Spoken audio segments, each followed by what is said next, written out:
everybody. Welcome to Ad America. Woo! My name is Aninda, and I'm so glad to see you all here.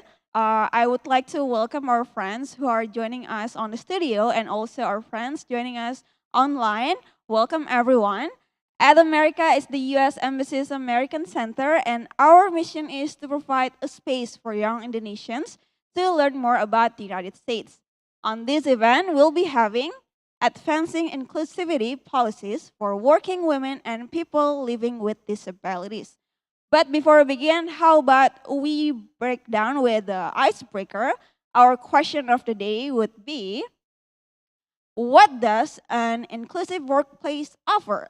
Is it A, access to resources, B, development opportunities, C, having a voice, or D, all of the above? Well, let us know your answer on our social media because in the end of the event, we'll do a live shout out for those of you who can guess the answer correctly. Other than that, feel free to take a selfie or post Instagram story and tag Ad America's Instagram account. Now, let's hear opening remarks. First one would be from Surat Sairam Mungara. He is a Vice Consul for Political and Economic Affairs at U.S. Consulate Medan. The Surat's time is yours.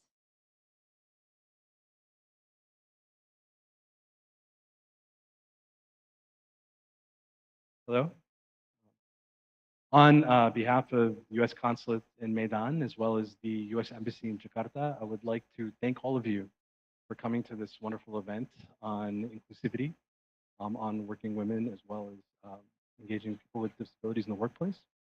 I really want to give a thanks to Andalas University and Bapak Director Maki for hosting us today. I am thrilled to be back here in West Sumatra. I had the pleasure of coming here 15 years ago as a tourist, so excited to be here in an official capacity. This university, this province, has always been at the forefront of intellectual diversity and thought in Indonesia, and so I'm really thrilled today that we're having this very important discussion on inclusivity. Diversity, equity, and inclusion have been very important topics for the U.S. Department of State and for the United States in general. I'm really proud of the way the State Department has really prioritized trying to create as inclusive an environment as possible for all diplomats. These are often issues that we can overlook sometimes. I know I never really thought very hard about some of them until I became a manager a few years back, and I had to manage a very diverse team, one of which included a mother who had a special needs child. And for the first time, I really had to think about how can I create an atmosphere that was uh, comfortable enough for her to be as productive as possible. And it was a real learning experience for me. And I think events like this are really important because they allow us to really think about what can we do to make sure that all of our colleagues, all of our partners are really able to thrive in an environment and can produce their best. So again, I'd like to thank the university and all of you for joining today for this extremely important topic. So with that, on the floor. Thank you.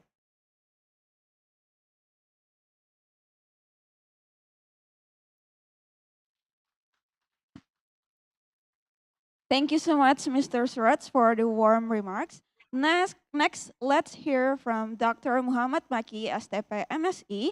He is a Director of Research Cooperation at Andalas University. To Dr. Muhammad, time is yours.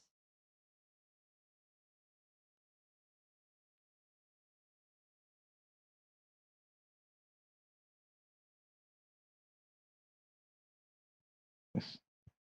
Okay, good afternoon. Our thing is guests. Good afternoon and welcome to Padang, and also all the students that are already arrived and participates in this event. We would like to welcome Miss Lisa Davis from the U.S. Embassy of Jakarta, also Mr. Surat Sairam Mungara, Vice Consul for Political and Economic Affairs of U.S. Consulate in Medan. And then we also welcome Ms. Roselina Ramadhani and Pak Zulkarnain Lubis. Welcome to Andalas University, Pak. And also speakers that will be participates through Zoom application. Miss Emiliana Arifin.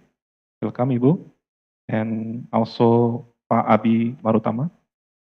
And we also thank to Ibu Putra Ellen Nasir to coordinate and uh, organize this event. And we also welcome Pak Antoni Saputra. Welcome to Padang, Pak. We understand that in this opportunity, the Andalas University would like to show that we dedicate to deliver to all community in Andalas University a good environment. Especially, we have a very diverse students, and we would like to provide the equity and inclusion to all the students. And also, we try to provide accessibilities to all who have difficulties or barriers in terms of physical and non-physical. We understand that to deliver this mission, we have to focus on high impact service, such as providing the service of education in excellent condition. And we understand that in Andalas University, we don't have any discrimination in terms of gender. So both male and female are equal. They provide similar opportunity to study and to achieve their goals. And we also do not segregate between these, whether they are from a strong economic family or whether they are from less uh, less fortunate family. So Andalas University provides and try to also enhance the diversity. Now we have students not only from West Sumatra, but we also invite students from far reach of Indonesia, such as from West Papua, from most eastern part of Indonesia, and also from other islands of Indonesia. To improve our life cycles of education, we try and develop.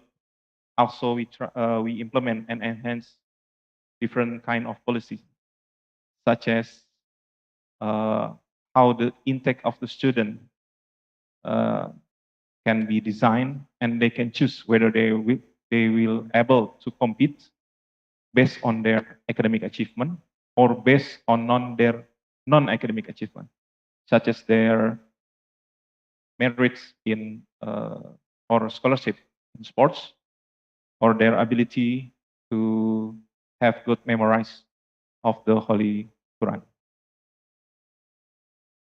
Furthermore, we also provide our staff to participate and initiate works that provide better atmosphere and condition to their day-to-day activities.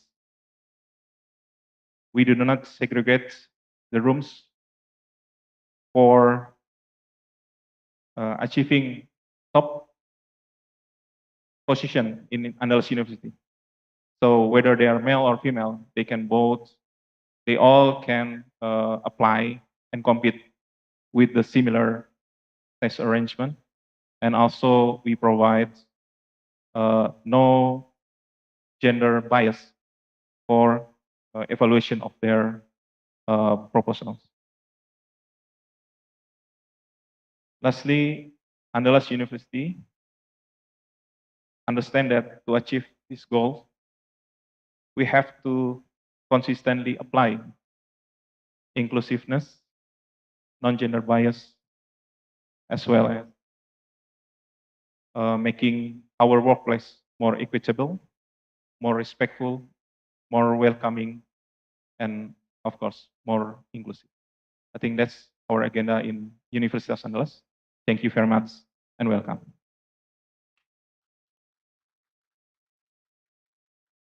What a heartwarming welcome. Thank you so much, Dr. Muhammad Maki.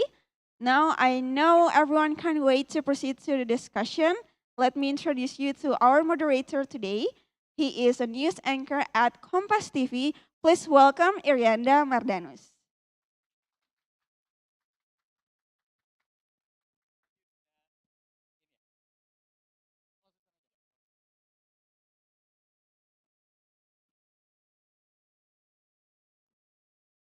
Duduk aja atau berdiri? Bebas. Oh, oke. Halo, selamat siang semuanya. Good afternoon, teman-teman Politeknik Negeri Jakarta ya. Halo, selamat siang. I know this is a critical moment at 1 p.m. after lunch. Udah pada makan? Makan siang. Udah ada yang makan, ada yang belum. So, welcome to At America. Welcome who are joining us also virtually ya, from Padang, Sumatera Barat. It is a pleasure for me to be here. It is an honor for me to be here to bridge our discussion today regarding advancing inclusivity policies for working women and people living with disabilities. I know maybe some of you, don't really close or know about these issues. I'm with you. I don't really understand enough, but this is what discussions for, right? So we're gonna discuss it with experts. There are 5 experts that will discuss here with us. Well, two speakers will be here, and the 3 will be joining from Universitas Andalas in Padang. Okay, so thank you so much for Mr. Suraj and then Dr.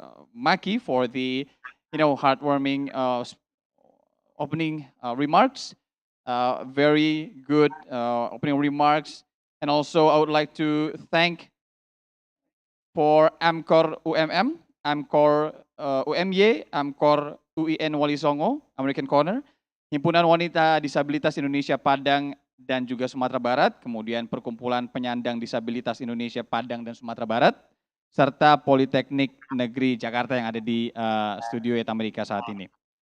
So, for starting our session today, kita akan memulainya dengan sebuah sesi interaktif. We're gonna start this with interactive session. Kita akan menjawab sejumlah pertanyaan terlebih dahulu yang dinamakan dengan Mentimeter. Ini jujur saya juga baru tahu ada Mentimeter session, ini menarik juga. So, we will give you a question, a quiz, and well, you can answer it as honest as possible because we will not gonna, share your personal data, so it's okay, it's safe. You will, okay, so this is a barcode. You can scan the barcode. If your phone doesn't work well with the barcode, you can go to www.menti.com and use the code 249101 and 8. And we will see how much participants that has joined us. So this is the sign of the participants, right? Okay. So we'll wait a bit, and then there will be several questions. I think 4 to 5 questions, and you can answer it as honest as possible. Yang jujur jawabnya, jangan sampai nggak jujur. Nanti kita akan lihat ada, it's like diagram, so we will know your answers, but we will not know who are you. So it's anonymous, ya. Okay. Oh, okay. Udah banyak ya. 35. Should we start for the questions? Yeah. Oh, okay. We will wait until 50 ya. Okay. Kayaknya di sini ada lebih dari 50 deh. Ayo dong, join semua. Ada yang handphone yang nggak bisa nggak? Bisa semua ya? To be honest, my phone doesn't really work well with the barcode, so I have to use the website www.menti.com. Okay, 61. We're gonna start the question. It's like a trivia question, and you can answer it. It's easy. So, let's go. So this is the first question. What does the word disability mean to you? Can answer it. And then we're going to see the answer straight away. Yeah? Special assistance.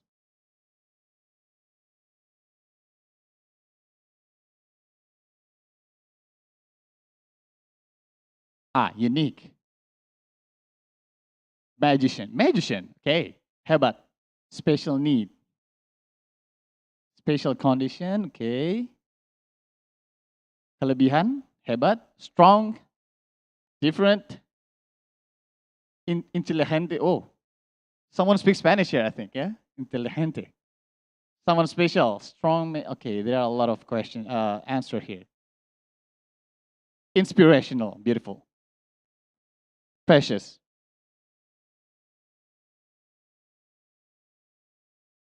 Okay, nice.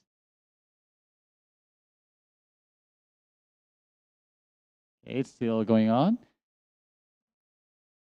Okay. So here, we got the answers here. Okay, thank you.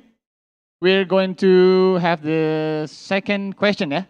We're going to have the second question. So, when you treat someone in a good manner, will you apply the principle of quality or the principle of equity? Okay, let's see.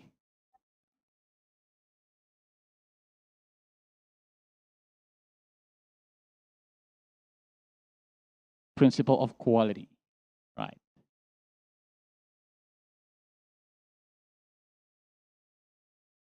Whoa, 67 versus 33. Okay, nice. Whoa, 115 and still going on. Nice. Okay. Okay, let's move on to the third question, okay? The next one.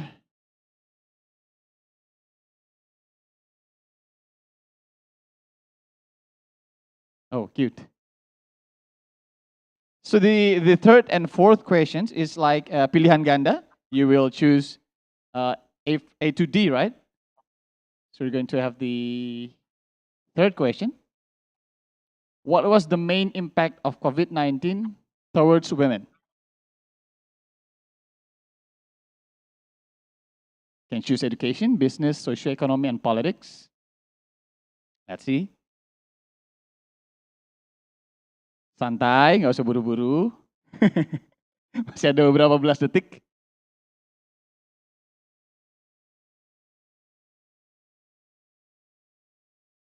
5, 4, 3, 2, 1. Oke, kita lihat.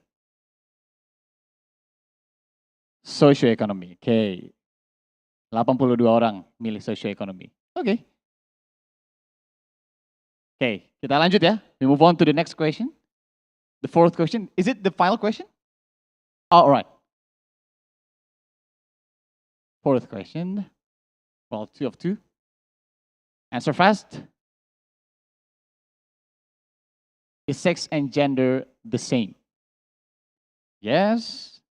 No, not related at all. No, but related. Some parts of it the same. So,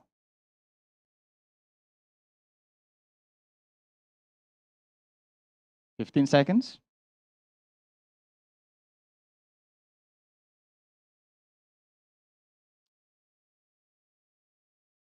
Is sex and gender the same? Quite interesting. Time's up. Okay, let's see. No, but related. Yes, that's the correct answer ya. Okay, tepuk tangan dulu dong kita biar semangat. Terima kasih. Thank you very much for your participation. So today we're gonna discuss with what have I said earlier with several experts, which I'm sure enough that this discussion will bring knowledge to us. And of course, I saw some of the presentation from the speakers, and it is really eye opening. Hello, Universitas Andalas Padang. Good afternoon. Hi. I hope we are all in good health also amidst the pandemic of COVID-19 also.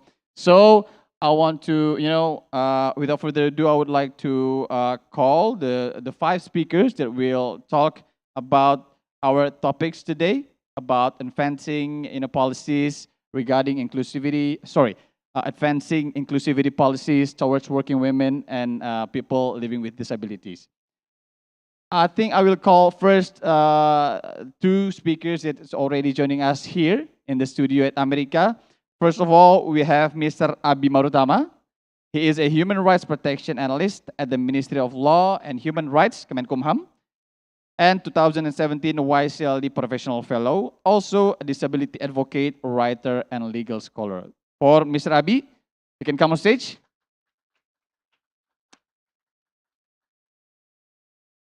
Selamat datang kembali Pak Abi, welcome again. Tangan saya penuh, kita tos aja, tos aja. Nice, so silakan langsung duduk Pak Abi. Pak Abi di tengah deh kayaknya. Oke, berikutnya, next one. We have also Mbak Emiliana Arifin, Director of Product Supply for Jakarta Plant, PNG Operations Indonesia. She is also leads Equality and Inclusion Project in PNG Plant, which focuses on providing equal opportunity of work and growth, especially for women and people living with disabilities. Nice. Mbak Emil, silakan.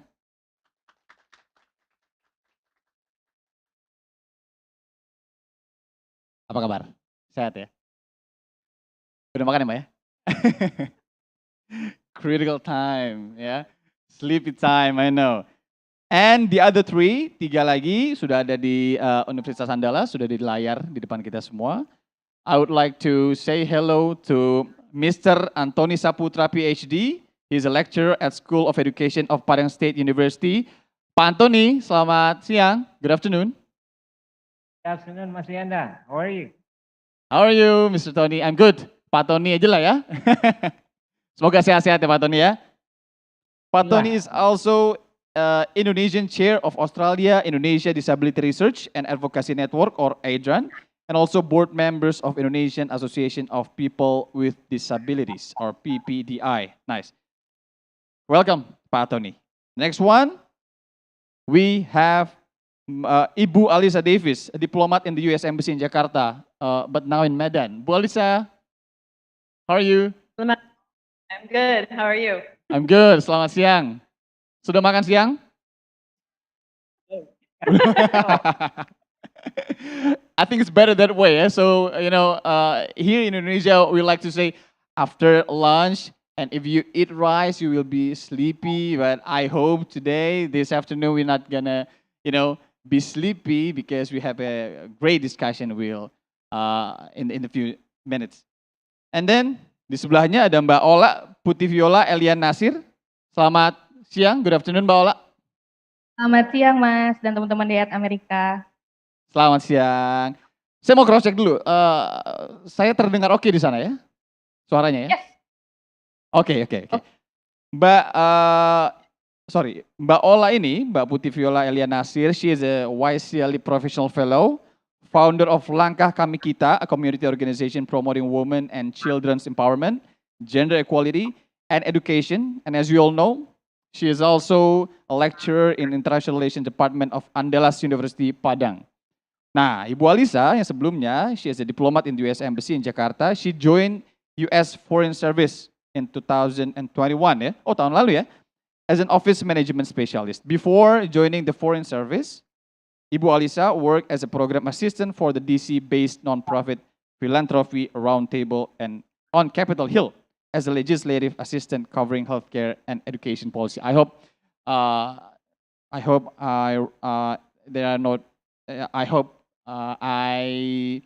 spell it right ya for Bu Alisa and also Mbak Ola. Okay, I will also sit here. So, talking about inclusivity, gender equality, also equity, there are a lot of things that going on in Indonesia. Not only in Indonesia, but also we're gonna have the perspective from the US as well. I want to start the discussion. I want to frame it by telling the news, the current updates, where in 2021. February 2021, there is a news that the Manpower Ministry, Ida Fauzia, said that the participation of Indonesia's worker with disabilities in Indonesia is still low. This is influenced by the limited availability of employment opportunities and discrimination and stigma for people with disabilities in the world of work. What bothering me also, there are, well, these issues is not really high issues. This is a very down to earth issues. It could be happen anywhere around us in university. Well, it's very close to us. So I think this is a very important issues to discuss. I would like to start by asking Masabi. So Masabi, to have this general idea about inclusivity, inclusion towards working women and people living with disability in Indonesia right now, what do you think is the biggest, problem that we face today, the challenge? Yeah. Okay, thank you.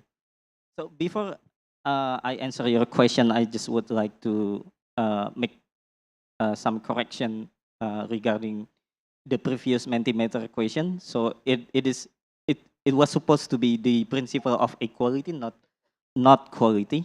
So the difference between the principle of equality and equality is somehow thin. So actually, if you apply both of them, you are correct. But it is very situational. So for example, equality means that you treat someone equally. You don't distinguish them. So you treat them like other people. So for example, if you have an applicant with disability looking for a job, then you treat them equally like other candidates.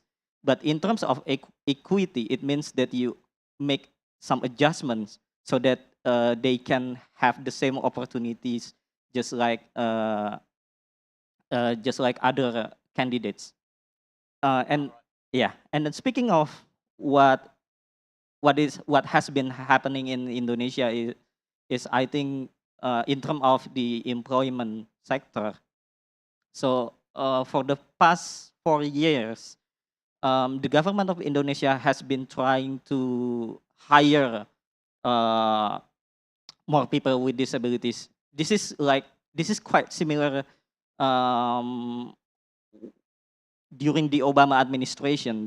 President Obama, when he was in the office, he invited people with disabilities, Americans with disabilities, to work for federal and state governments, and he introduced the Schedule A system, which allowed Americans with disabilities to work for federal and state governments. And Indonesia, we did the same thing under the application of the Indonesians with Disability Act number 8, 2016.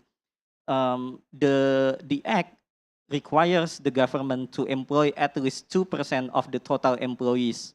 And for the private sector, they have to employ 1% of people with disabilities of the total employees. So I think this is what has been happening in Indonesia. All right, thank you. Maybe we can later on, because Mas Abi is also, part of the government. He is working for the Ministry of Justice and Human Rights, ya Mas ya, Kemenkumham. We can later on, be specific a little bit more about the policies. And Mr. Abi also will have a presentation later on, ya Mas ya? Right. All right, okay. So moving on, we will hear from the corporate sector, private sector. Ada Mbak Emil di sini. Mbak Emil sendiri tadi saya sudah jelaskan. I explained before that she is working in PNG, ya Mbak ya, in PNG. So what do you see from the perspective of private sector, Mbak Emil? The biggest, the basic fundamental challenge regarding inclusivity policies in government, in corporate sector right now. Yeah, so, yep. Okay, first of all, I think I want to say thank you first because it's honor for me to be the speaker for this event. So this is the first time for me. So, yep, thank you for inviting PNG to be involved in this event. So, answer to your question, I think regarding from the corporate perspective, regarding if we see the title itself, it's talking about the woman and also people with disability. So I mean, it's true. It's not Indonesian problem, but it's the world problems that I think. Let's say women first. Women and people with disability. These two things are like people still see that this is not how to say. We still see the discrimination for these two things. So it's not. It's a fact. So it's not something that we can avoid. So what from the corporate itself, I think I want to say on behalf of from PNG itself. So I think in PNG, it's not about women or also people with disability, but we see people is our biggest asset in the company. So we believe that, I mean, talking about corporate, it's more on the business, it's more on the profit, something like that, right? So we believe that if we take care our people, people will take care our business itself. So and PNG also has like equality and inclusive program. I think whole the PNG company, not only in Indonesia but whole the world. So it's already established since long time ago, and yeah, I've been lucky to be like one of the pioneer in the PNG operations Indonesia itself that leading this kind of activity. So we are really like encouraging people. So it's not about that we don't have. I mean, women and people with disability has same equal opportunity in PNG. So that's from the corporate perspective that I could share for now. Okay, will also share a presentation later on, right? Yeah, I will Okay. share a little bit about what PNG do Yeah. for this kind of people with disability and also working women support To- system. Yeah, to really, to really protect and strengthen the equal rights for them, right? Women, Yep. working mother, and also people with disabilities. Okay, nice. But I will ask the same question for the three speakers that are in Universitas Andalas Padang, ya. Maybe I would start to Pak Tony. Pak Tony, maybe you could add some perspective, knowing your experiences and also throughout the year, your research and what you do.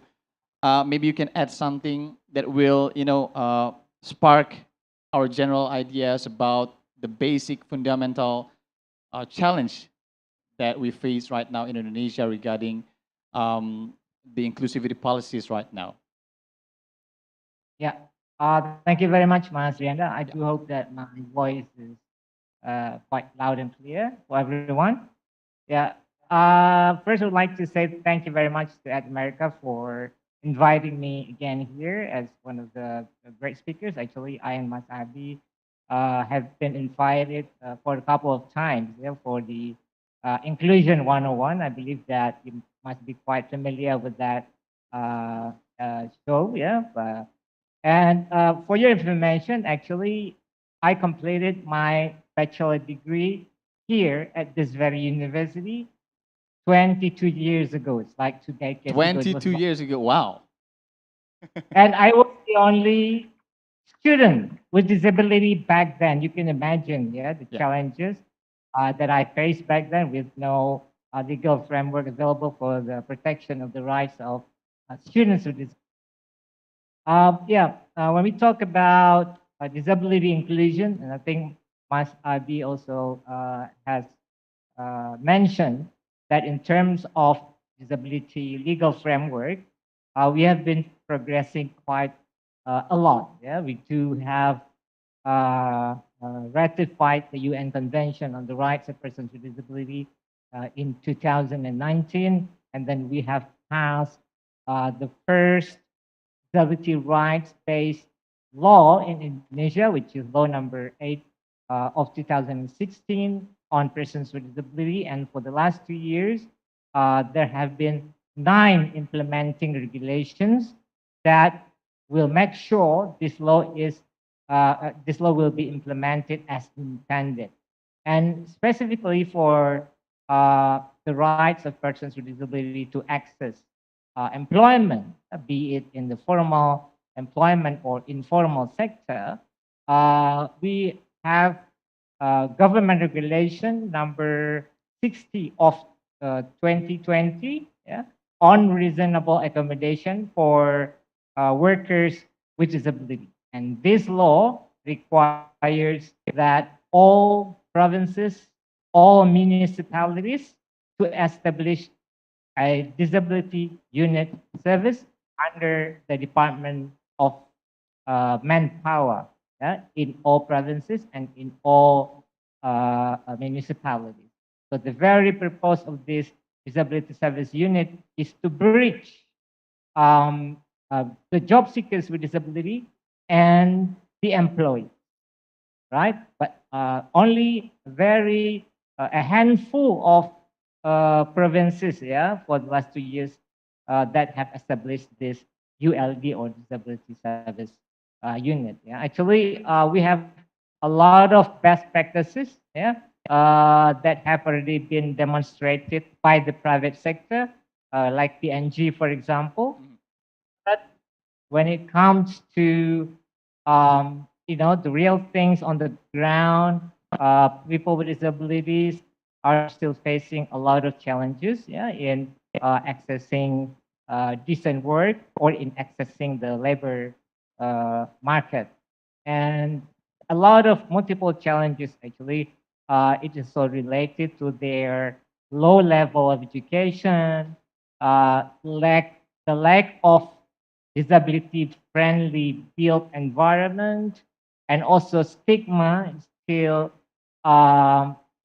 pretty much an issue, like a die-hard issue that has been what do you call it, the main challenges, yeah, for disability activists and disability movement, yeah, in uh, changing the paradigm in looking at disability in the human rights framework. Yeah. I have a few slides that maybe later, yeah, I can tell you more about the situation and also about what challenges exactly, and also some facts and stats regarding the access of people with disability to labor market. Yeah, All that right. would be all. Agenda. Thank you. Thank you, Pak Tony. Okay, so there will be a presentation also material for from Pak Tony nanti ya. Kita kasih tepuk tangan dulu untuk Pak Tony tadi barusan. Baru pembukaan saja sudah banyak sekali ya ide-ide yang keluar tadi.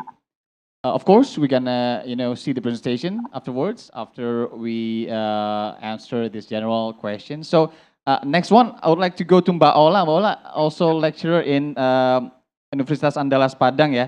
Mbak Ola sendiri, for you, Mbak Ola, how do you see this topic that we are discussing today, relating, advancing inclusivity policies towards working women and people with disabilities? How do you see the main challenges right now? Maybe you can add a little more about university perspective on this one. Right. Thank you, Mas Rianda. So I would say that not necessarily that we are lacking in policies. I do feel that, as Pak Tony has said before, that we are going there, we are getting there. We have the policies, but the problem is, I feel that is when we have these policies, they're not implemented effectively. Now, where is the problem? I believe that the problem is within social construction. I also believe that the problem is because of that social construction, we believe that there is nothing wrong. We believe that it is what it is. We believe that, for example, women are supposed to stay home. We feel that that is right. That is how it is. We believe that, for example, people with disabilities, some have even said their parents like, oh, maybe I did something wrong in my previous life. And we believe that it's right. I think the problem is there. The problem is we believe in these things. All of these things that the society has constructed through the years, from mothers, parents, through children, grandchildren, it goes in a circle. And we believe it is what it is. When we're supposed to think, is this really true? Is this really correct? So we need to critically think about what's going on in our society.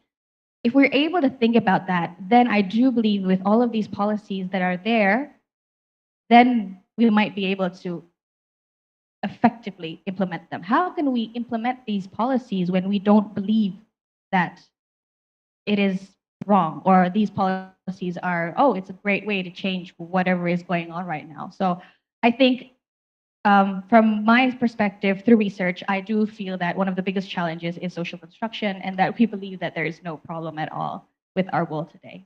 So that's for me, Mas Rianda. All right, Maula. It is interesting because you're talking about social, cultural, and it is strongly related to tradition, of course. Yeah, tradition and what we believe as a kid when we are children. Something that yeah, it's related to social, cultural, and very close to us. Okay, I will going there, but first let me ask also Alisa. What's your take on this, Alisa? Would you kindly share also from the U.S. perspective, maybe something different there? Maybe you can also share the basic problem that is still going on in the U.S. Regarding inclusivity, including policies, of course, and equality, and so on and so forth. Alisa. Yes. First of all, I just want to say thank you so much for having me. And I want to caveat that I am surrounded by experts on this panel, and I have been titled as an expert, but I'm not really an expert in this topic. And I'm happy to be here and provide the U.S. perspective and share what I know. But they're doing great work, and they have so much knowledge, and I'm very honored to be part of the panel. As far as the U.S. perspective, the U.S. has had protections in place for women's and disabilities rights for a while. I mean, they created a protected class in the 60s for protecting people from discrimination in employment based age, gender, sexual orientation is included, your national origin, your race, and so forth. All that falls under equal opportunity, equal employment opportunity. And the Civil Rights Act has been amended to include the Americans with Disabilities Act, similar to the legislation Indonesians have here that makes it unlawful to discriminate someone who discriminating someone who is qualified for a job regardless of their abilities. So I think that the U.S. has really good legal structure, but questions remain about the question that was asked in the beginning about equality versus equity. And I think that there's been enormous progress in terms of getting into the workplace. There's so many working women in the U.S. and there's protections for people with disabilities. So it's less of a question of access, but the culture of inclusion, and is there enough support for those people? Do women have the support they need for the different priorities they have, for the different challenges they face? It's interesting listening to other people and hearing similar talking points that I would hear in the US in a similar panel. The idea of social construction, and it may vary from Indonesia, but at the same time, US women still have a lot on their plate. I mean, they may be in the workforce, but also feel that they have all the responsibilities at home, and that may be really overwhelming for them. And maybe they don't have the support at work that allows them to thrive at work and thrive at home.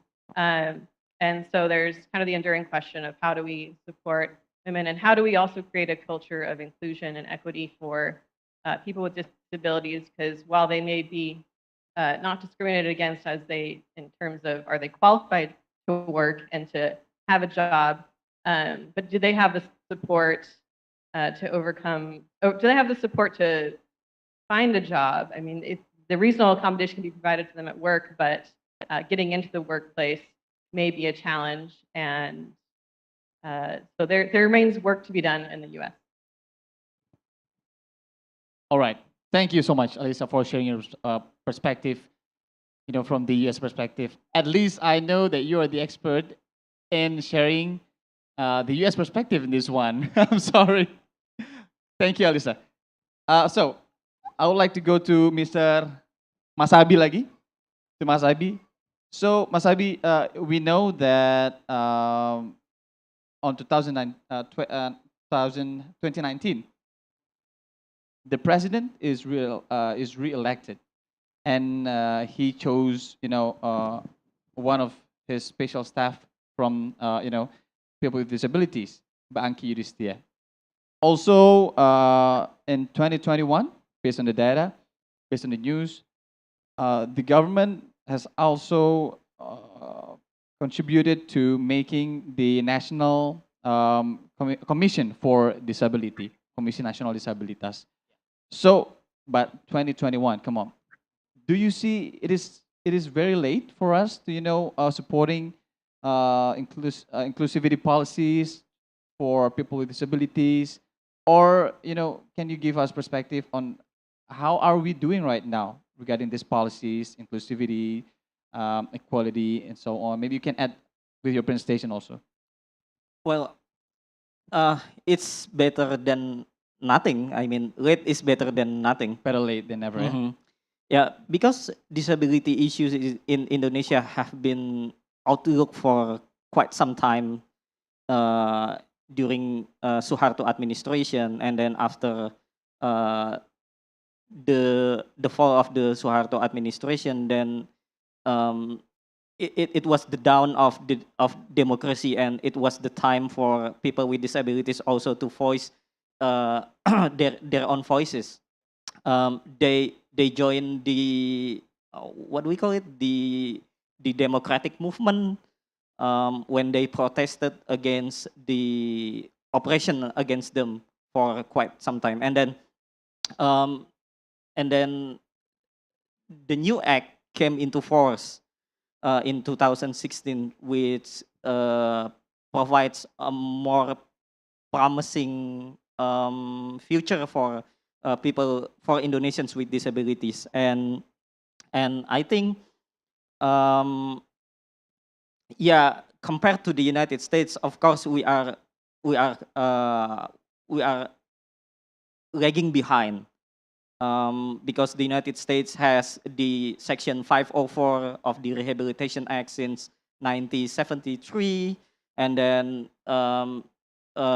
President Bush, and then the Bush administration introduced the ADA in 1990, and then it was amended by President Bush Jr. in 2008, and now the ADA became more powerful to protect Americans with disabilities.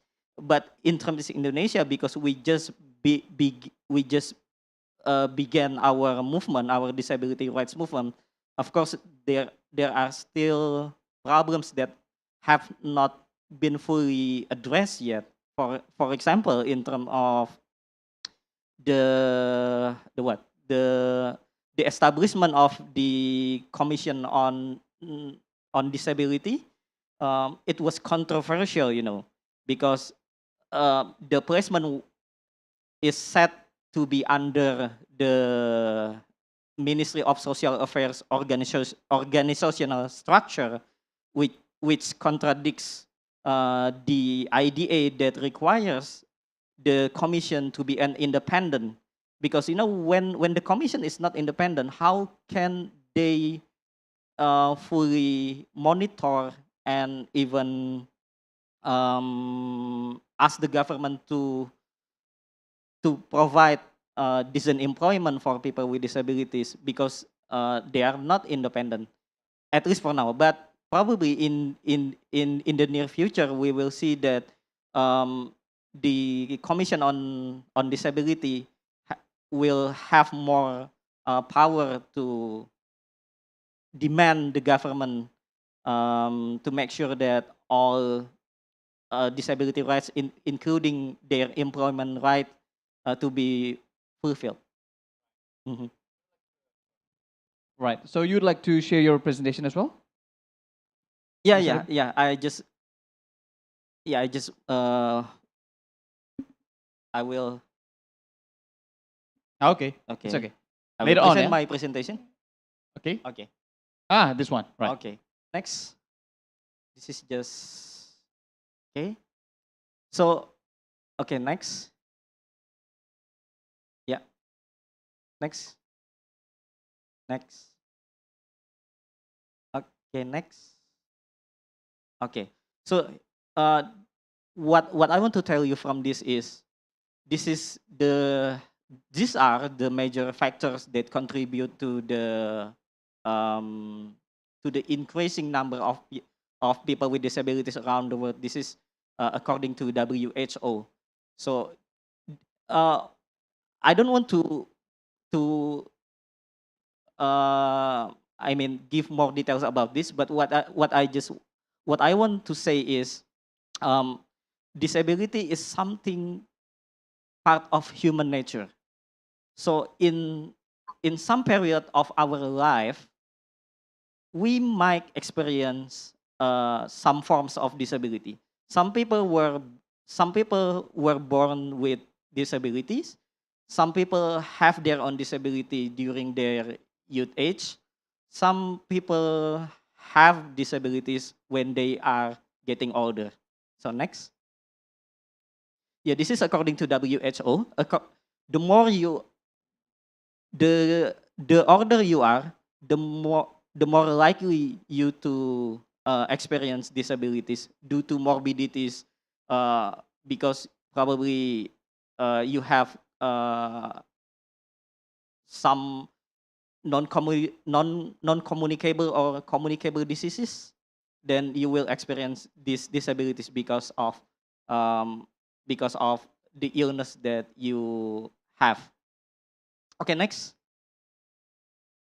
So this is the concept of disability and poverty. So this is like a cycle. This is according to World Bank. Um, so the so if you are a disabled person, it is very likely that you will live in extreme poverty because you are denied quality education, you are denied decent employment, and because of that, you cannot earn money to you cannot earn money to support your living. Okay, next. This is just a quote. The absence of the data is also data. So this is what happens in most developing countries. Even in Indonesia, there is no yet. I'm not saying there is never, but there is no yet reliable data that can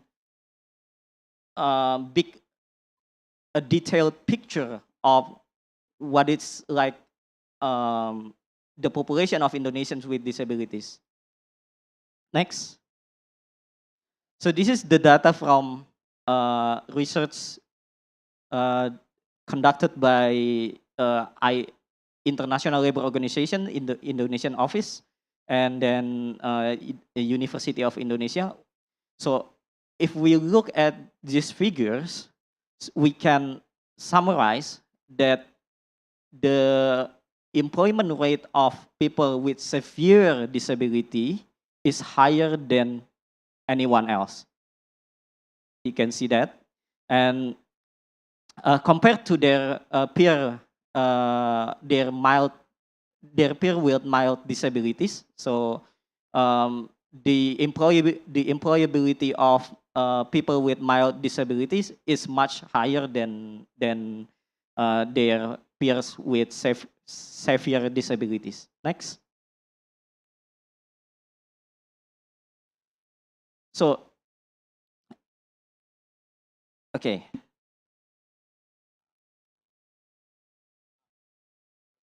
Yeah, this is what I want to say. The equality the equality and equity. Um, so the equality is the principle that the ADA has. So according to the ADA Title 1, if you are disabled, you still deserve to get decent employment. Um, and ADA applies to both government entities and also private sector. Uh, it is quite different from the Section 504 of the Rehabilitation Act that only applies to government sector only, and also private sector that receive funding from the federal government. So, for example, if you are an American with disabilities and if you are an American with disability and you apply for a job but you are denied, you can file a complaint to Equal Employment Opportunity Commission under, or it's an independent commission, and you can file a complaint there. And once they establish whether there is a fact of violation of the ADA, you can file a lawsuit to federal court, because the ADA is a federal law, so you have to file a complaint to federal court. Uh, in terms of the equality, the principle of equality that the ADA has, the ADA doesn't have quota system like in many European countries or in Indonesia. So if there is an open job for everyone, regardless whether they have disability or not, you are entitled to get the job. That's the principle of equality. So it is quite different from the principle of equity in Indonesia. So in Indonesia, we have quota system.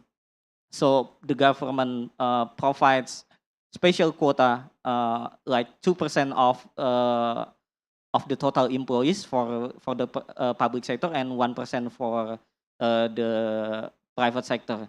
So if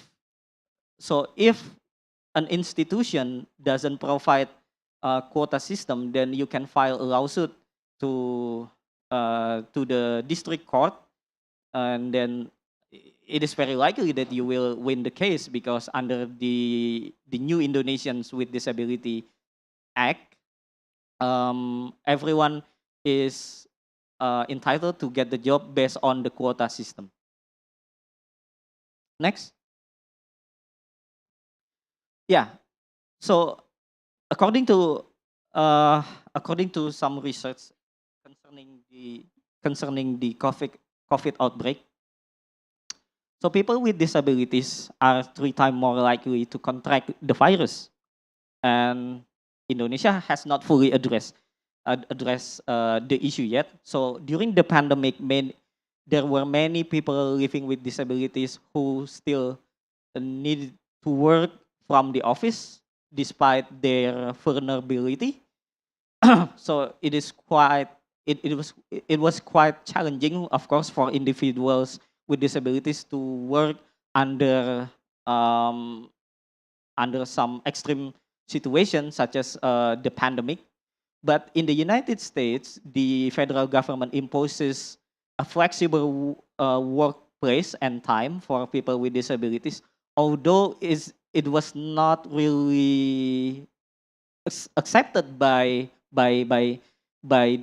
most private entities, because from their perspective, probably when they employ people with disabilities who work from home, they the business owners thought that they perform less effective compared if they perform their jobs from the office. Yeah, right. Yeah. But of course, under the ADA, you can file a complaint to the federal court regarding this issue. Next. Okay, that's all my presentation. That's all. Okay, nice. Yeah. Thank you. Well-rounded and wonderful data explanation, Mas Abi. Interesting, yeah, when we see the little bit of comparison regarding policies. Some of them that I noticed is a very nice example at how country protecting people with disabilities with policies regarding the complaint system from the ADA in the US. Maybe we can add a little bit more later on with what really the government in Indonesia do to protect that kind of rights. Yeah. Okay, so we'll move on to we have been hearing the from the public sector, the government perspective. So from the private sector, Emil, corporate sector, you said earlier that it's not only a business side, but the people is also the asset for the corporation itself. So how PNG managed to do it? regarding these inclusivity policies also to be an advance in inclusivity policies to really, strengthening and protecting the rights of all. Okay, so yep, I want to share some slides for the presentation, but I just want to comment a little bit of what Mbak Ola shared before. So I just want to share my experience, and it's really relate with PNG. So why I choose PNG? It's not branding. I just want to share the fact first before talking about the detail on the support system of PNG itself. Yeah, so please. I used to dream become a not working housewife, fully working, fully mom at home during my time when I was in the childhood. So that's my dream, and this is the reality. I think in Indonesia, like based on the traditional and culture, yeah, okay, women usually just stay at home, being a mother, good mother for the children. That's what I want to be before. But during my high school and in the college, I started to dream more than that. So yeah, when I was in college, I started to think that okay, being a full-time mother, it's not me. So I, Okay. yeah, I just It's realized like an that eye-opener, yeah? it's like eye opener, and also like okay, I just realized it's not me. I want to achieve another dream that is really really me. So my dream is I want to work in the company that's not only think or focus on the money or business itself, but also company that value people, because I believe that company also has responsibility to their people to build and grow their people.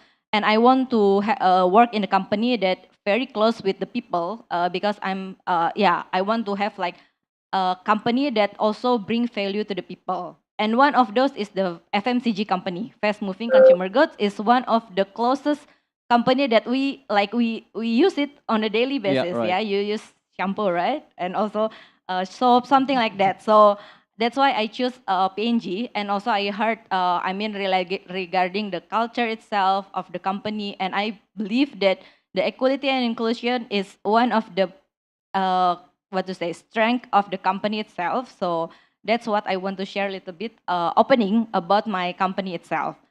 So talking about the working woman and people with disability, so I started with the working woman first. So if you see in this picture, maybe not all of you know that PNG, I talk here, PNG is the manufacturing plant, yeah. So I work in the PNG operations Indonesia, so we have to, the manufacturing, the plant itself, and also the office, the general office. General office is in the Jakarta Senayan, but the plant manufacturing itself in the Karawang city. So what I want to share is from the plant manufacturing itself. So PNG Operations Indonesia has established baby daycare since 2018. So this is on-site baby daycare. We have this facility. We built this for our working moms. So the background itself, maybe next first to show some pictures. Right, next. Yep. Here So you go. these are some pictures from the activity of the baby daycares itself. So just want to share the background why we have this kind of, I think it's not common in the company or even in the manufacturing.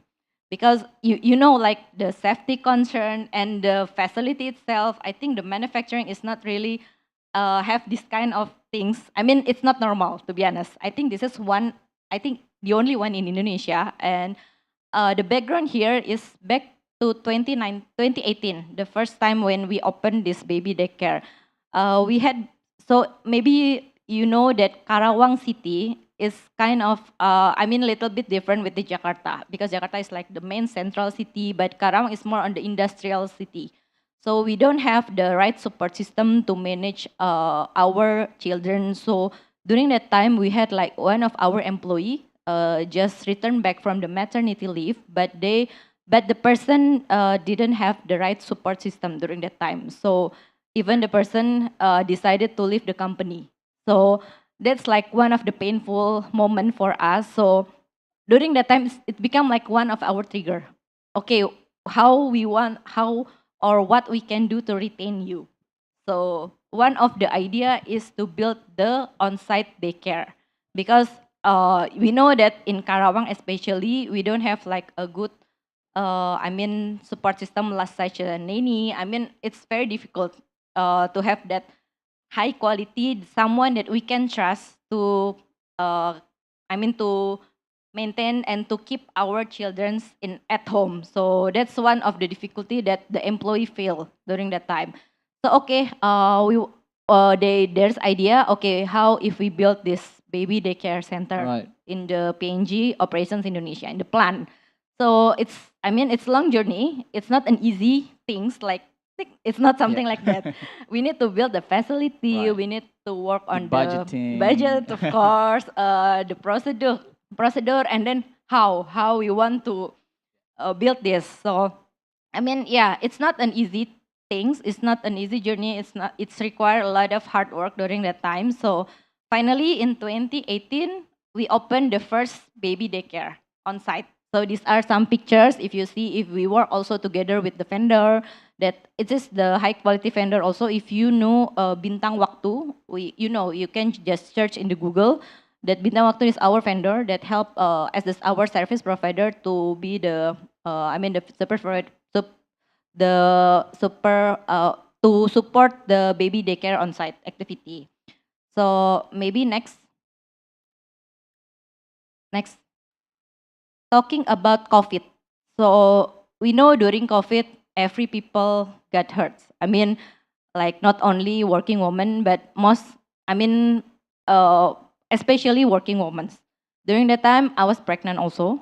For the pregnant woman and working mom, they can, for especially the pregnant woman, we need to fully 100% working from home. We cannot go on site, and it's very difficult because in the manufacturing, it's kind of different, yeah. If working in the office versus the manufacturing, because manufacturing we work in the 24 hours, 7 days. We work in the production area, something like that. So it's very difficult during that time, but we know that there is health concern to the pregnant woman, especially. So people during that time, like we did like a lot of segregation, 50%, 25%. People only can able to come to the plant during that time. So yeah, one of those like pregnant woman. I was pregnant during that time, so I need to stay at home 100%. And unfortunately, the baby daycare on site need to be shut down. Oh, So right. Because of the pandemic itself. yeah, because of the pandemic, we need to maintain the distance and the COVID, the coronavirus also, we cannot like avoid that. Yeah, And yeah. the risk is very high. We have a lot of wave during that time, right? Yeah. Starting with Delta and everything. So yeah, we need to have like some hard decision that we need to shut down this baby daycare. And during that time, a lot of working mom have difficulty for sure. They don't have the right support system, but at the same time, they need to work. They need to work. During that time, we also give some flexibility. You can work from home also to manage this situation. But still, we still have some limitation, right? So who will take care of our children during that time? Meanwhile, we need to work. So we don't have the right support system. So during that Right. time, I think it's not only PNG, like some company also face some attrition risk, those kind of things. And COVID, I think really hurts us. Yeah. But I think starting 6th June, I think, last 3 months, we started and open again our baby daycare on site. So we are honored to have our region of Karawang, Ibu Selika. okay. So if you know her, so she came to the PNG Jakarta plant and do the reopening baby daycare in Jakarta plant. So these are the picture for during that day. So those one also, the left bottom is our plant manager, Yeah. Mr. Safe. Also give some opening speech and also like really support us to do this kind of reopening baby daycare. So Bible. One quick question. It's very interesting. Maybe many companies can do this also for working mothers because it's a very good support system for them. One quick question. How about the employee that is triggering this? Did she quit eventually or no? no, the person is leading. It's the- Leading. It's the The leader one of this who lead project. this project. Yeah. Okay. The one that Okay. I talked about in the back Thank you. 2018 before. So Okay, Maimel. yeah. Sorry to cut you, but we have time limitation also. Okay. We get the point that the baby daycare in the company plant, it's one of innovative way of thinking based on the experience that you guys have in the company itself. Thank you, beautiful. Minta tepuk tangan untuk dua narasumber juga di sini, teman-teman. Wonderful, wonderful presentation from Mas Abi and juga Mbak Emil. We're going to move on because we will still hear the presentation from Pak Antoni ya, Pak Antoni. So how do you see, well, both speakers in at America has elaborate more from the public sector and the private sector. We are having progress, right? We have developing some innovative, and then regarding to policies, of course, also in the public sector, in the private sector, and I want to note what Mas Abi also mentioned before regarding education that is still happening. There are a lot of denial in education perspective. How do you see this? Maybe you can add a little more with your presentation also. Do the people with disabilities also find it hard right now to access the education? Because I think that's also the basic needs for them to grow and then enter the workforce later on. Yeah, thank you, Mas Rian. Yeah, I think because I'm afraid that we don't have much time, so don't bother showing my slides, I think. I'm just gonna say a few important points, I think, that hopefully everyone can take home and they will remember for the rest of their life. I think the very key to create inclusion, or when we talk about inclusive employment, we talk about to create employability for people with disability and to create an inclusive employment and the workplace. I think the very key here is really about completely changing the way we look at people with disability, right? At the Mentimeter that was shown earlier, you might still remember some words like spatial, assistance, need help. Those words describe our common views in looking at people with disability, right? So we do really need to change our outlook, our way of looking at people with disability as a potential citizen, as a contributing citizen.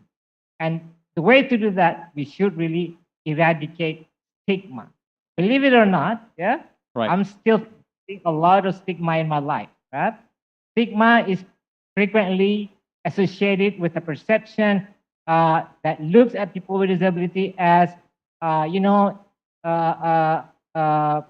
unable or lack of ability to learn, or associate them with the sick person, with those people who always need help, right? So I do a lot of domestic travels, and almost in every flight I have, the flight crew asks me, "Are you going to have the medical treatment, sir?" Every flight I experience. Yeah, right.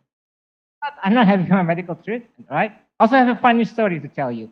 A couple of months ago, I was in Jakarta with my wife, and I was enjoying coffee at a cafe. And then my wife had to rush to the toilet, and then she left me alone to die. No, I'm joking. But she left me alone, right? And I already finished my paper cup of tea. And all of a sudden, unexpectedly, to my surprise, a lady came up to me and put 2,000 rupiahs into my paper cup. No way. Goodness. Do I look like a bum who needs help that desperately? Something like that. So that exactly demonstrates how people still see people with disability, how our society still treats people with disability as a burden, as a weak person, as a powerless person. So I think this is something that we do really need to change. We need to see people with disability as contributing. They have potential. All they need is support from the environment to get rid of the barriers. Right? Disability happens because of the restriction from the environment beyond themselves. It's not only about the impairment. It's not really about how environment has disabled people with disability. Yeah, it's about how a city has made many people with disability disabled. And the last thing that I would like to mention is, okay, I think inclusion is like a buzzword nowadays. Yeah, inclusion Right. is Yeah. not the seems like the most important issue in all policies. Yeah, but we don't want diverses. You know what I mean by diverses? Yeah. Okay. People say one company say, all right, we have employed a lot of like 10 or 15 persons with disability, but that's it. Yeah. There is no serious efforts. Yeah, to provide them with all the reasonable accommodation they need, all the supports they need. Yeah, all equal treatment in enhancing their career, for example. Yeah. Okay. Some public buildings have a ramp. Do you have a ramp? Yes, sir. We do have a ramp. Where is it? How many ramps do you have? We only have one ramp. Where is it located? It's very far at the back of the building. That's diversity. Yeah. Yeah. Showing that, okay, we have complied by, we have abided by the law. We have provided all accessibility and sort of, what do you call that? As mandated by the law. Right. But there is no serious efforts in, making sure that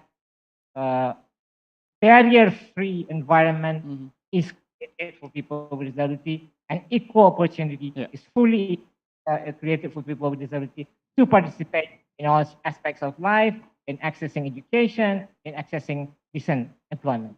That will be all, Mas Rianda. Thank you. Thank you so much, Pak Tony. Please, let's have a big round of applause for Pak Tony. Eye opener, Pak Tony. How it's not the policies itself that we see as a problem, but how the implementation of this is not really taken seriously until now.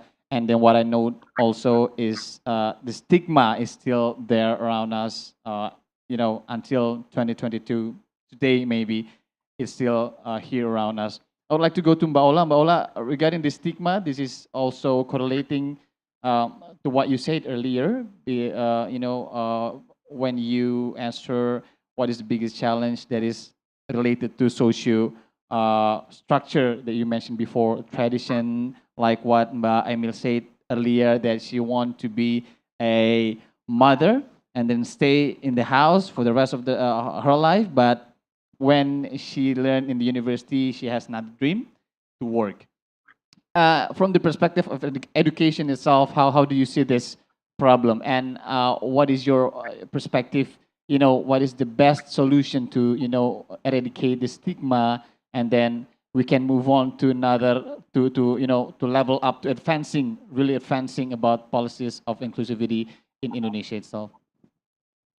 All right, thanks, Ms. Ganda. I think that the best way for us to be able to understand that this is a problem is that if you feel that it is a problem, you need to speak up. You need to talk about this much more. And stop showing that everything is okay. Everything is not okay, and that's okay. So we know that, okay, that there's a problem here. We need to fix it, right? For example, Bu Emiliana, I feel you. Like when you talked about, you were so happy that there was a daycare in PNG. That was what I thought when Unan had a daycare. Very close to campus. Whenever my daughter needed me, I can go there, and it was very close to the university hospital. Now it's gone, and it's something that people say that if you want to be a mother, you have to choose whether you want to work or you want to stay at home. That's not the case. And there are women here with me who can say that, no, we can actually do both. Why? Because we have a partner. Our partner is supposed to be there with us. We're a team, right? And so those are the things when we talk about social construction, traditions, and all that. When we talk about COVID, it shows how we think all of these advances that we have made in gender equality and inclusion, we know that, oh boy, it's still not even that advanced, because we can see how gender equality that we have tried to achieve has regressed, mundur. Right. mundur.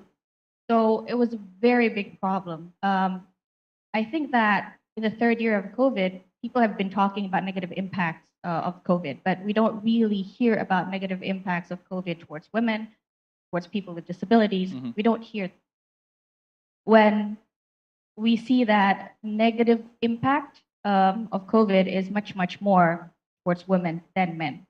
We can talk about this all day. We don't have a lot of time, but we can Right. say that in the employment area, women's work is already one where our positions is much more vulnerable than men 1.8 times.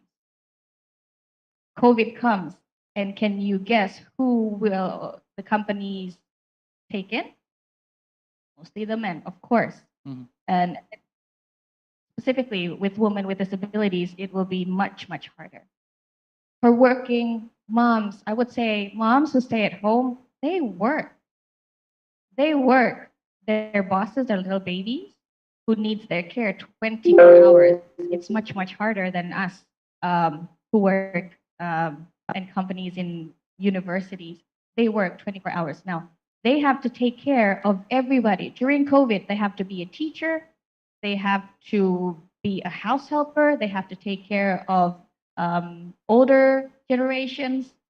For working moms, when they're at home, they have to work, but they also have to take care of the house. Now, here's the double burden that we're talking about.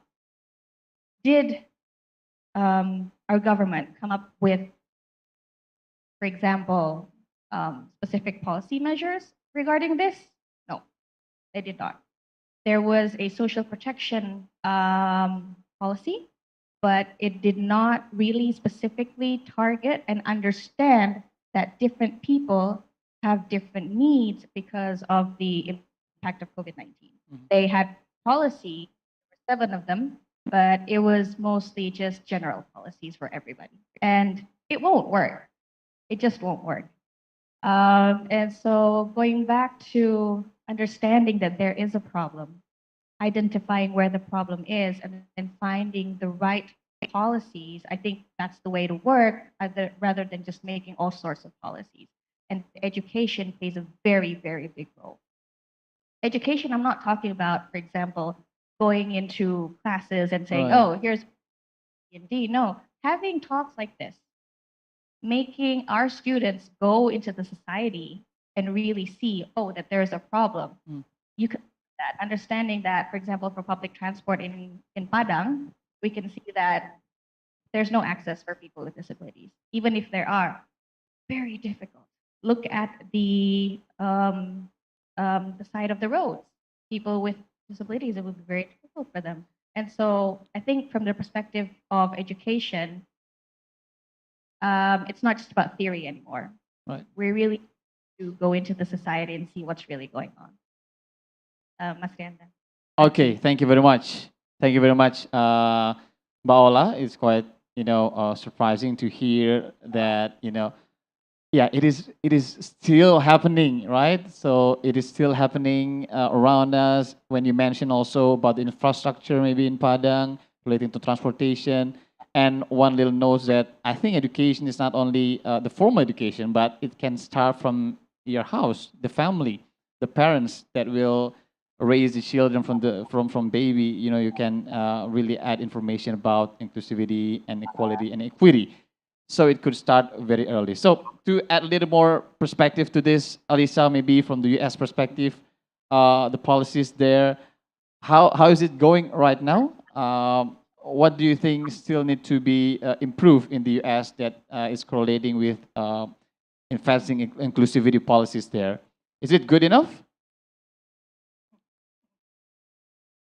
That's a great question. As I said earlier, there's always more to be done, and I mean, we have the legal protections, like I mentioned, and I think there are examples of good policies that would make a huge difference for women and people with disabilities. I think, especially for women, and I mean, we got a great example of having childcare at work. That's a great example, and I also think the issue of parental leave is important. In the U.S., you get the federal government only guarantees 12 weeks of unpaid leave. But in some companies, the U.S. employees can have 12 weeks of paid leave, but not everybody can get that.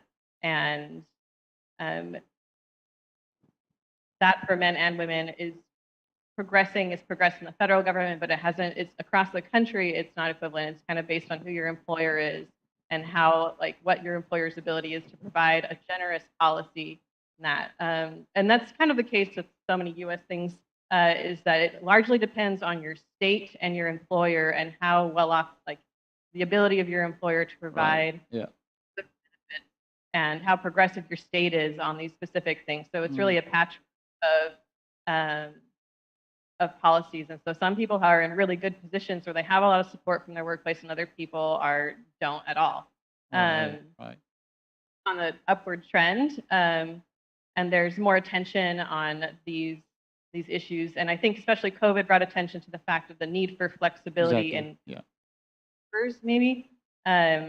And I mean, women in the U.S. experience the same thing of double burden in the home, right? They had to manage online schooling and taking care of their families, taking care of and their own work. And so there has been more awareness on that issue, and I think that's an ongoing topic of discussion in the U.S. is how to promote inclusivity and equality and partnership. Right. For disability in the workplace, I think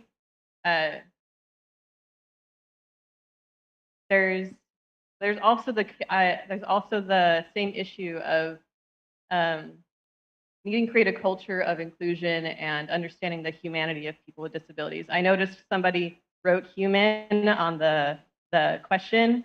A lot of people wrote like special assistance, special conditions, this and that, and then but I really appreciated the answer human, because we are all human, right? We all have the same abilities as humans to provide something really good to our community. And what you are physically able to do and maybe what you're intellectually able to do differs from another person, but you still can provide something meaningful.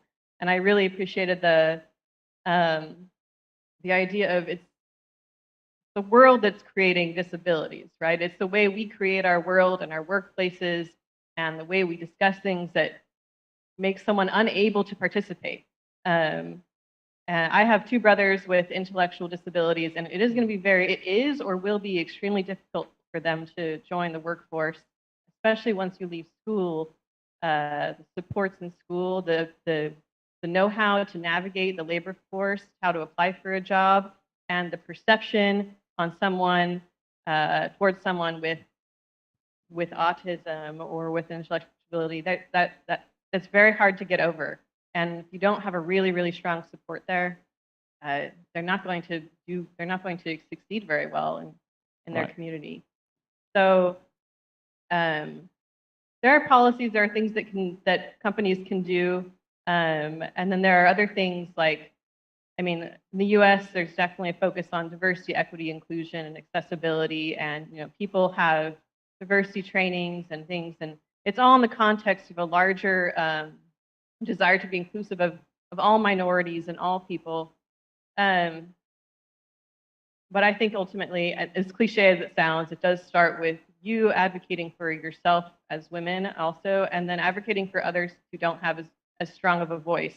I worked as a legislative assistant in the House of Representatives, and I was a healthcare staffer, so I would meet with so many groups, and it's hard to, especially I'd meet with a lot of disability groups, and it was kind of just a meeting where I would take notes and that was it, and I'd be like, all right, I'll pass it along. But I knew that realistically, we weren't going to do anything with that information unless a bill came across our desk that was, there were so many things that would have had to go right. It's just, we do have to look at ourselves as a society and see what do we value and what are we going to do to help others and to help them succeed.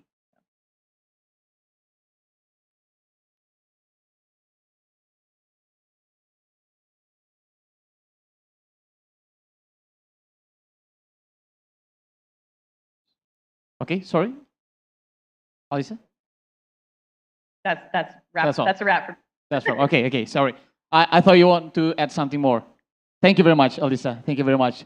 So please have a big round of applause for our three speakers in Padang also.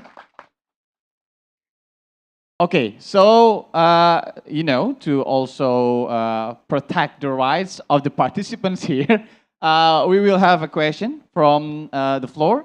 We have a question from Malang. So I think, is it here? Oh no. So you can unmute your Zoom, teman-teman dari Malang ya. Oke.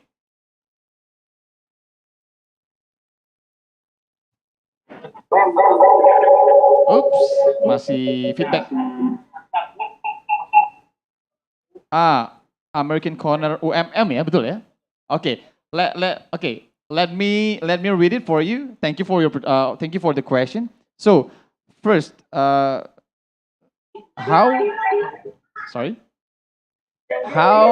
to protect people with disability who got insulted in front of us? The second one, how to change the mindset or bad statement of society towards people with disability. Start from the small act. You want to start, Mas Abi? Okay. I think it's the first question is kind of like how to protect people with disability who get insulted in front of us. It's correlating, I think, the first and the second questions. Like how do you help with small act with this inclusivity things? So yeah, I will start with a quote from a friend of mine, Professor Dr. Victor Pineda. So he said that as people with disabilities, you are either left out of the society, or you can contribute your talents to the society. Beautiful. Right. And as a game changer, I mean, designers, whether you design software, whether you design buildings or transportation, you can change the rule of the game. And that rule of the game that can include my talent as a person with disability. So having designers that pay attention to the inclusivity of everyone. So you don't have to build a specific product only for people with disabilities. You can build one product that can be used by every man and every woman, regardless they have disability or not. So for example, Okay. Give me 1 minute. Right. So okay. So for example, Satya Nadella. He is now the CEO of Microsoft. Satya Nadella Nadella wants to build inclusive cities around the world. He is driven by the fact that his child has cerebral palsy, and he knows that his child probably will not survive if the cities are not accessible for them. He thinks that what will happen when he and his wife are gone. So his child has to live independently with such a difficulty. So that is why he, in Microsoft, tells people in Microsoft to make sure that all programs, all products that Microsoft design are accessible for everyone, regardless they have disability or not.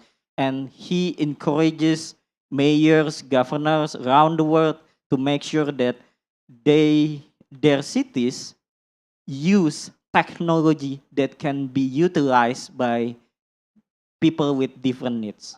So I think if you are a designer, you have to build a product that can be used by everyone. And it is very meaningful to make sure that everyone can contribute their talent to the society. Beautiful. Thank you so much, Mas Abi. Yeah. I really want to give also the opportunities to the other speakers to answer, but we have a very limited time. So I would like to ask Pak Tony. Pak Tony, you know, we still have a lot of homework to do in Indonesia to, really to be advanced in inclusivity policies towards working women, people with disabilities, maybe also other minorities. From your perspective, what should we do? What the do's and don'ts in the future that we must do? Not only the government, I think, but the people, the communities, the societies, to really, achieving this advanced inclusivity policies in the future. Yeah, thank you, Mas Rianda. Yeah. I like the questions very much, right? We can start inclusion from doing small things. Now, let me ask you, how do you call people like me? People in wheelchairs like me? Anybody? Raise of hand. Feel free to say anything. No one dares? Yeah, Bu Rosi? Intellectual. Thank you. Anybody else? Okay. Bu Rosi's answer demonstrates what we want. Yeah. We don't want you people to see our disability first. Please see what we do. Right? I'm an academic. So I'm an academic who happens to be disabled. Right? Maybe some other friends are architects. Yeah. Blind architects, who knows? Yeah. So they are architects who happen to have visual impairment, for example. Right? So I think that's the first thing, small thing that you can do, right? So change the terminology that you use, right? See our ability first, not our impairment. Yeah, I think, and then I believe that there should be quite a number of students with disability in Andalas University or at UNM or at the University of Wali Songo, right? Then what have you done to engage them, to involve them in any activity of yours, right? We want to be engaged. You know? We want to be involved in whatever you're doing, right? We can do anything, right? So people like me, yeah. When I was in Australia, I was swimming, I was diving. The only thing that I really regret not being able to do was having a skydiving. Maybe next time I will do that. Right? Everyone can do it. Right. So I think that's the very first thing.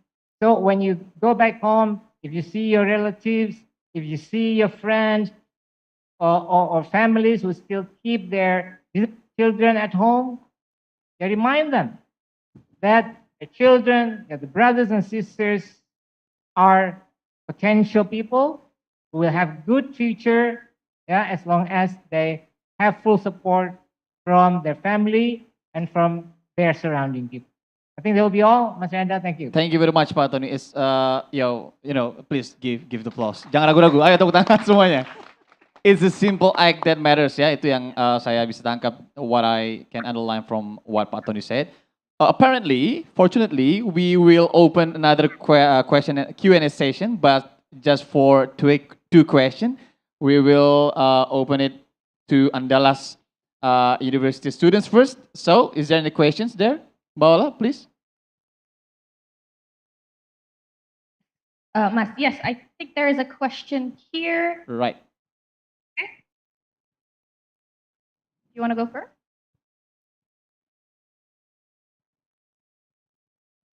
Please do mention who's your question is asked for, right? Thank you.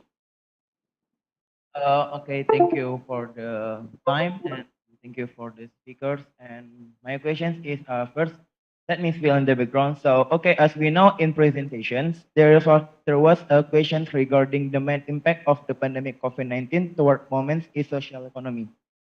And as Ms. Ola has said, that many companies prefer choosing men than women. So my question is there any problems that it has not resolved toward women during pandemic until now, mainly in Indonesia, and what should government do to overcome it? Thank you. Mbak Emil, kedengaran baik? Oke. Mbak Ola, boleh diulang sekali lagi Mbak Ola pertanyaannya? Can you please repeat? Pelan kok. Thank you. Okay, my question is there any problems that it has not resolved toward women during pandemic until now, mainly in Indonesia, and what should government do to overcome it? Okay, thank you very much. From Andalas Studio, you want to answer it first, Mbak Ola? Maybe Alisa or Pak Tony?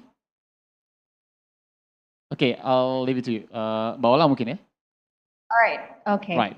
So, thank you. As far as I know, when we talk about stats or statistics, there are many statistics that talk about the impact of COVID-19. So your question was, what about now, right? Something like that. I think one of the traces or sisa-sisa COVID was the high numbers of domestic violence, which was before it was already high, but during COVID-19, it became much, much higher because everyone was cooped up at home, stayed at home, and they couldn't go anywhere. What's interesting about West Sumatra was from Nurani Perempuan, they said that there was a time where it was super high and then it became low. Why? It was not because there were no more cases, but because these women who were abused, they were afraid to report because they could not go anywhere. It was during COVID. They couldn't go anywhere because if they reported and then their partners knew that they reported them, then it would result to a much, much more severe beating. So there were no reports. Now, I think when we talk about today, there are still problems of that because not everybody is 100% back at work. So I think there are still traces of that type of problem. And if you guys know, maybe this is not related to COVID, but right now, West Sumatra has one of the highest number of violence against women cases in Indonesia.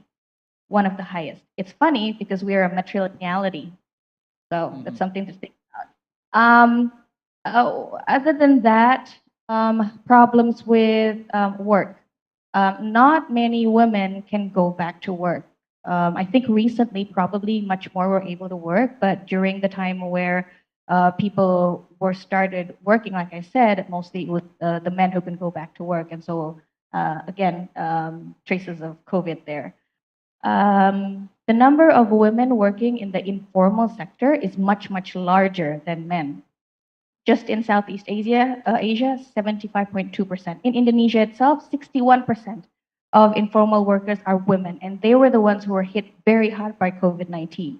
And until today, this has not been resolved. And a lot of these, they are the breadwinners of their families. So there are still many out there, but I think these are the three largest. Oh, one more, early marriage. During COVID, many of the girls or young adults, they were taken out of school to help their families or to be married off to other people because it's much easier and it was an all-time high in Indonesia. And so the traces of that now, these women are in marriages that probably they didn't even want to from the beginning. It can result to a lot of problems, abuse when they have children because they're not ready, stunting, so many problems that becomes that is a result of the negative impact of COVID-19 towards women. So that is just some. There's still so many others, but that's some. Thank you for the question, by the way. Thank you very much, Mbak Ola. Okay, I think we're moving on to the last question ya from UMY. Right. Oke, udah siap nih. Wih, langsung siap-siap semua nih. Hello everyone, can you hear my voice clearly?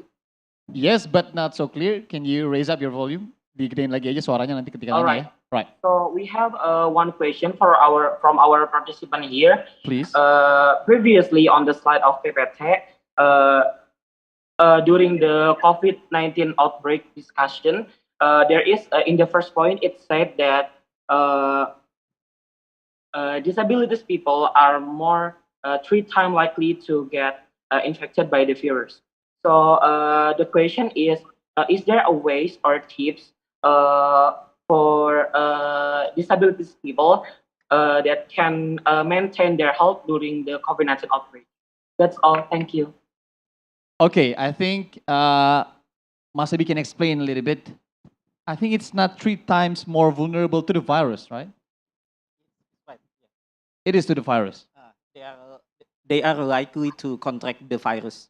They are 3 times more likely to contract the virus Okay. compared to their peers without disability. Right. Okay. So could you add more to the question? Okay.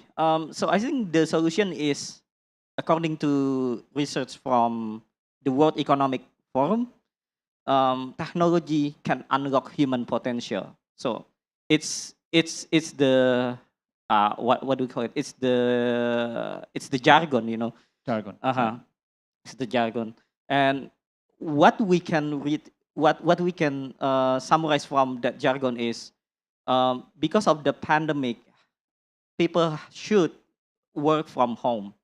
And thanks to the technology, we have Microsoft Team, we have